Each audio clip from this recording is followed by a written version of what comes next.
Muchas gracias, compañeros. Muy buenos días. El saludo para todos.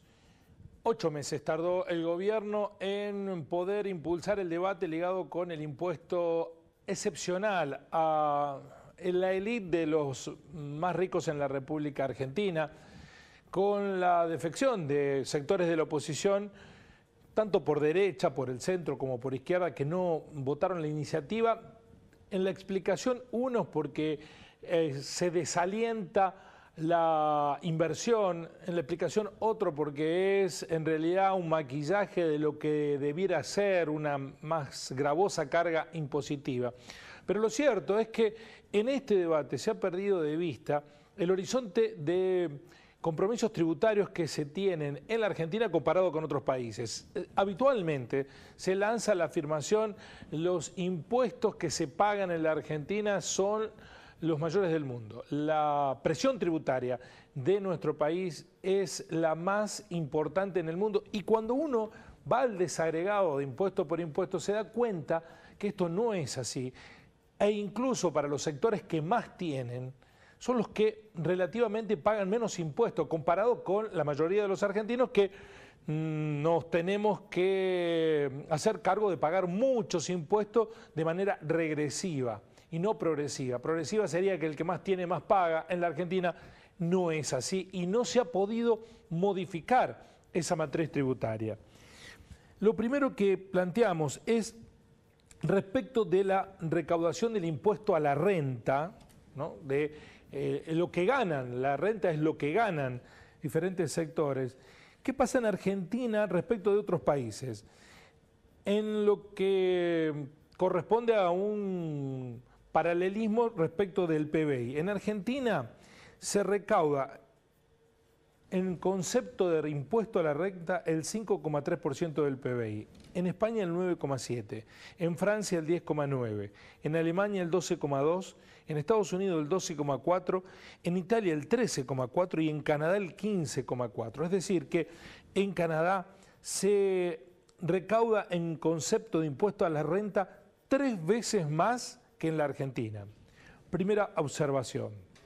¿Qué pasa en lo que respecta a la recaudación del impuesto inmobiliario, que son los bienes declarados, casas, departamentos, campos, y que aquí operan bajo el concepto de valor fiscal? El valor fiscal siempre es mucho menor al valor declarado. En Argentina, respecto del Producto Bruto Interno, se recauda en conceptos de impuesto inmobiliario el 0,43%, en Uruguay el 0,92%, en Estados Unidos 2,52%, en Francia 2,6%, en Canadá 3,06%, en el Reino Unido 3,11%.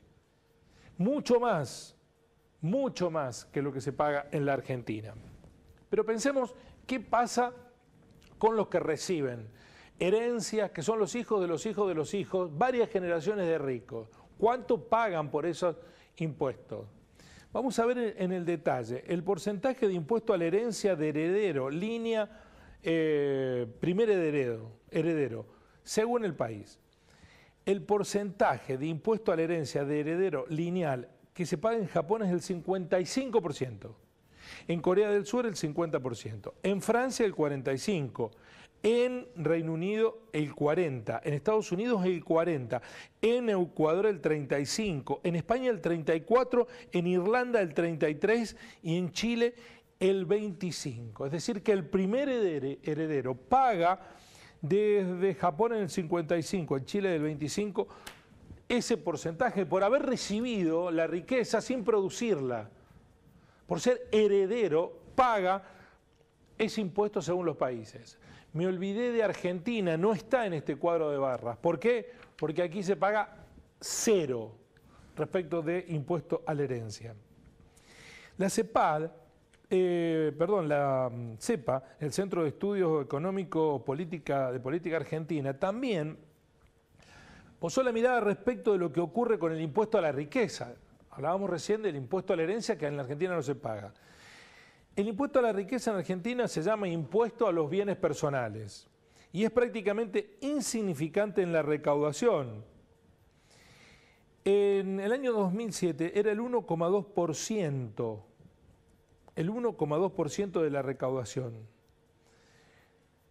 Así se mantuvo, llegando al 1,3 en el 2009, hasta que Macri lo bajó, intentó eliminarlo con la ley de blanqueo y fue empeorando su recaudación. Llegó a caer al 0,4%, es decir, un tercio de lo que se pagaba en el 2007. Ahora está en el 0,6%. Los impuestos a los bienes personales pagan de manera insignificante los ricos en la República Argentina. Se dirá entonces que hay en nuestro país, es el argumento que se desarrolló en más de una oportunidad, una carga tributaria excepcional que desalienta las inversiones, porque el que tiene que pagar esa plata, mirá si va a invertir acá, tienen en su mayoría la plata afuera. Bueno, ¿qué pasa en otros países en esta coyuntura? En España el oficialismo impulsa alícuotas de 3,5 sobre 10 millones de euros de capital. En Italia, parte del Partido Democrático impulsa alícuotas desde 4 a 8% sobre patrimonios desde 80.000 euros. En Brasil, la oposición impulsa alícuotas de 2,5 sobre patrimonios a partir de los 50 millones de reales. En Chile, la oposición legislativa impulsa alícuotas de 2,5 desde 22 millones de dólares de capital. En Estados Unidos, Joe Biden, el electo presidente, propone 1,5% de impuesto a empresas con ganancias superiores a los 100 millones de dólares que no pagan impuestos federales, 39,6% sobre ingresos personales anuales, 28% de tasa corporativa y 2% de tasa yield, impuesto sobre rentas extranjeras. El escenario del mundo de la presión tributaria, cuando uno va a los datos concretos, no tiene nada que ver con lo que se denuncia en la Argentina. En Argentina tenemos un sistema regresivo de pago de impuestos, porque el que compra un litro de leche, que es un alimento básico, paga el mismo IVA que el que tiene miles de pesos de patrimonio o millones de pesos de patrimonio, y ese impuesto los dos lo pagan por igual. No hay un impuesto que sea más regresivo que el IVA. Bueno, eso no se ha tocado en beneficio de los que menos tienen. Pero sin embargo hay una resistencia de un grupo de 9.000 personas. Vamos a ver qué terminan haciendo, si lo pagan o no lo pagan. Y hay un apoyo de un sector de la política que no se corresponde con lo que sucede en el mundo y con la excepcionalidad del momento.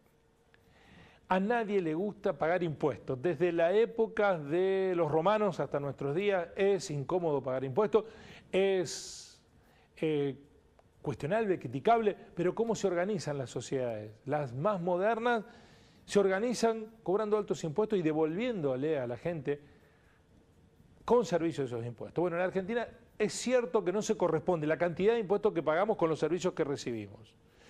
Pero habrá que hacer mejorar los servicios y hacerle pagar los impuestos a los que tienen mayores ganancias. Y esto, cada vez que se intenta hacer en nuestro país, encuentra cientos, miles, millones de oposiciones. Así son las cosas.